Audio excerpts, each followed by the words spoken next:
Democrats to troops. Don't follow unlawful orders. Hey everyone, Johnny here. Don't speak news.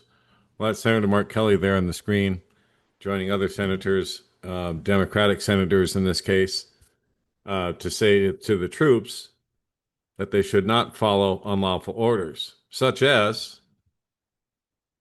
assassinating people in the Caribbean without any presentation of evidence, no trials, no arrests, no nothing, no detaining anybody, no searching of the boats. Let's just blow them up because they have to be drug runners. They're running deadly drugs to the United States because President Trump said so. What a load of crap. And the defense of I was just following orders doesn't work, as we learned during the Nuremberg trials after World War II. Just following orders is not an excuse.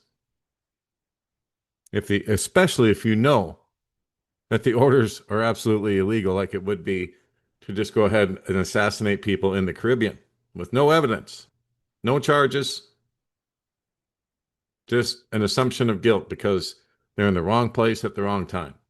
And maybe some of them were running drugs, but then you arrest them and you put them on trial like civilized nations do. You don't just go assassinating everybody. But that's what they've been doing. And it's unlawful under both international and domestic legal frameworks. The use of lethal force by state actors must comply with established principles of international law, including the right to life protected by treaties such as the International Covenant on Civil and Political Rights, which states that no one shall be arbitrarily deprived of life like they're doing in the Caribbean. In peacetime, intentional lethal force is only permissible when strictly unavoidable to protect life, a standard that does not appear to have been met in recent U.S. military strikes against boats in the region.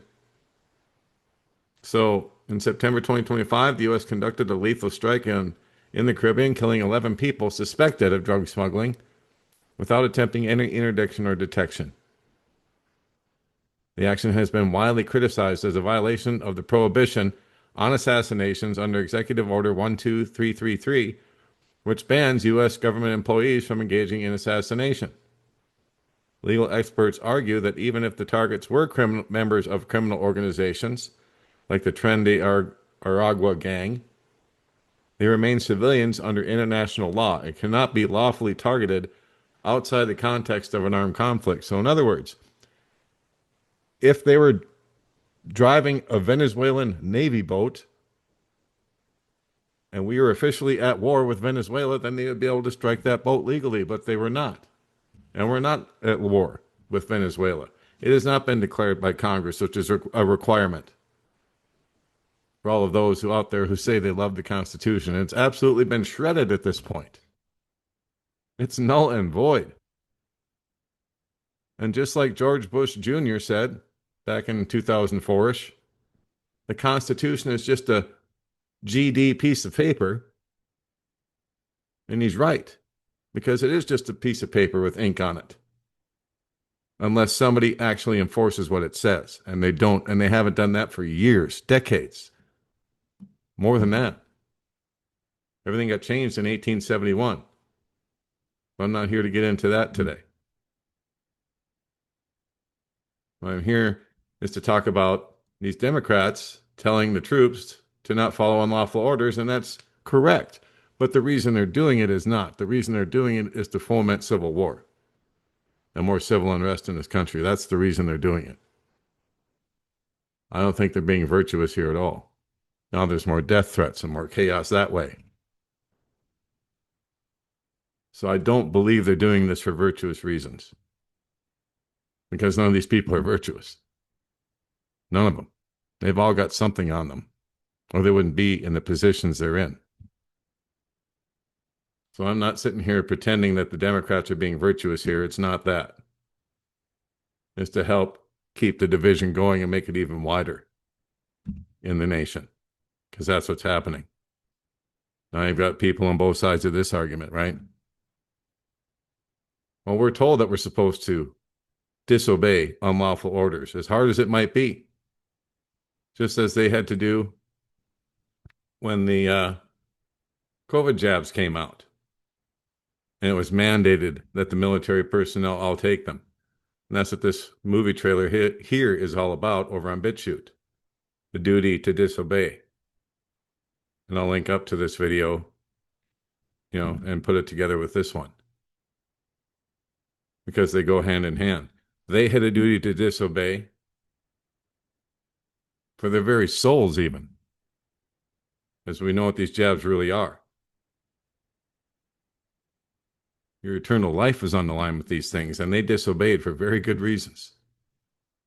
They told them to shove that mandate up to the you-know-what, and now they're getting their pay reinstated. They're getting honorable discharges instead of dishonorable. They're even being allowed to come back into the military if they want to. And Pete Hegseth even admitted in this particular clip, he even admitted that those were unlawful orders and that they were right to disobey them. Well, but that was the previous administration. Well, what's this administration doing? But issuing more unlawful orders. And now they're telling our troops to assassinate people with no charges, no nothing, just on the whim of the president. And that's why, I guarantee you that's why, this general stepped down back in October, about the middle of October, in a surprise move, it says here, head of U.S. military for Latin America, or SOUTHCOM, to step down. And so, they want you to pay on Reuters now, who accepts advertisements. Give me a break. Well, we can go over here and read the summary here from AI. Admiral Alvin Holsey, the commander of the U.S. Southern Command, announced his unexpected retirement less than a year after assuming the role, with his departure set for December 12, 2025. His resignation comes amid escalating U.S. military operations in the Caribbean, which, that's the section he's in charge of, including lethal strikes against alleged drug trafficking vessels off the coast of Venezuela that have killed at least 29 people since September. Reports indicate tensions between Holsey and Defense Secretary Pete Hegseth over the conduct and legality of these operations, with Holsey raising concerns about the mission before offering to resign during a Pentagon meeting on October 6th. While no official reason was given, sources described the departure as abrupt and linked to disagreements over the Trump administration's aggressive counter-narcotics campaign and potential military escalation in Venezuela. So he bolted. And can you blame him? That's the gentleman right here, I believe. So he decided to bolt rather than continue to follow what he rightfully, most likely described as unlawful, illegal orders. And right here from justsecurity.org, the many ways in which the September 2nd Caribbean strike was unlawful and the grave line the military has crossed. They have crossed a big line. And it says here, although it's easy to imagine how President Trump and his aides and appointees might have decided to approve and order the strike, it's difficult to understand how it came to pass that the non-appointed military officials and enlistees involved in the operation assented to such an indefensible breach of the fundamental norm against targeting civilians. At the end of this piece, I speculate on three possible ways in which supervisory officials might have persuaded or cajoled military personnel into violating that norm. Yeah, we're not supposed to target civilians, guys, ever. And this is still a civilian operation. We're not officially at war with Venezuela, Colombia, or any of the supposedly drug trafficking countries. We know Colombia is. Venezuela, at best, is a transition point, possibly for some of the narcotics, but they've got all kinds of natural resources: gold, oil, rare earth elements, natural gas. They don't need to get into all the drug stuff. So I'm just saying. So anyway, all these different legal people are chiming in here, telling us how this is completely unlawful, completely against international law. And the Democrats were right. But I believe they're doing this for the wrong reasons. I believe they're being instructed to do this to continue dividing the American people. And now even the military, one against another. Because you'll probably have, some of the troops saying that, We have to obey the president no matter what. And you'll have the other part saying, no, we don't. Not when the actions are criminal. You know, when they want you to commit a criminal act like murder, assassination, well, you have to disobey those orders, no matter how difficult it may be. Just like all these troops did in this particular clip and this movie, which I don't know if it's out yet. Obviously, I tried to find it on YouTube. I typed in duty to disobey movie right here, and all I got was the stuff about the Democrats right now, because apparently YouTube doesn't like that movie. Well, the government wouldn't like it. I know that much for certain. So anyway, that'll be it for this particular clip. I just wanted to cover this elephant in the room. I know a lot of other people are covering this story, you know, about the Democrats and all of that. And how they're telling the troops they have to disobey these unlawful orders. And of course, Trump is saying that all these Democrats need to hang. It's unreal.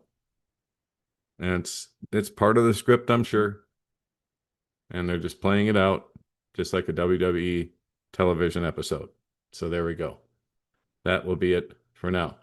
Don't forget, don'tspeaknews.com is home base for all that we do. I put a lot of things here that we just can't speak about anywhere else, and I've been posting stuff here all morning, including this one.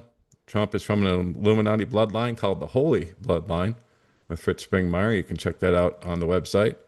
It's also on YouTube. And we also put this one up this morning about the AI Ponzi scheme and how it's collapsing. Well, somebody threw a whole bunch of money at the stock market this afternoon. The plunge protection team, as they call it, came into play. And so it looks like the markets are okay for now. But just watch it over the next few months, how it just keeps going back and forth. And eventually they're going to stop propping it up and it's just going to completely collapse. And of course, inflation's already out of control. So anyway, a lot of stories like this and many others that we can't speak about, like this one, and like this one over here, and then this one here. All kinds of stuff here on don'tspeaknews.com. Over 3,000 stories now. If you'd like to support our channel, the channel support tab is right here. Just click on that tab and all the links to support us are underneath that. And then subscribe and contact Johnny. You click on this tab and the contact email is don'tspeaknews@protonmail. And then if you want to subscribe, just type in your email into the box here, click subscribe, and you're in. To find us around the different spots on the internet, click this Rumble, BitChute, and Telegram. And all of our links, including YouTube, are right there. And that will be it for now. God bless, take care. Johnny Storm, Don't Speak News.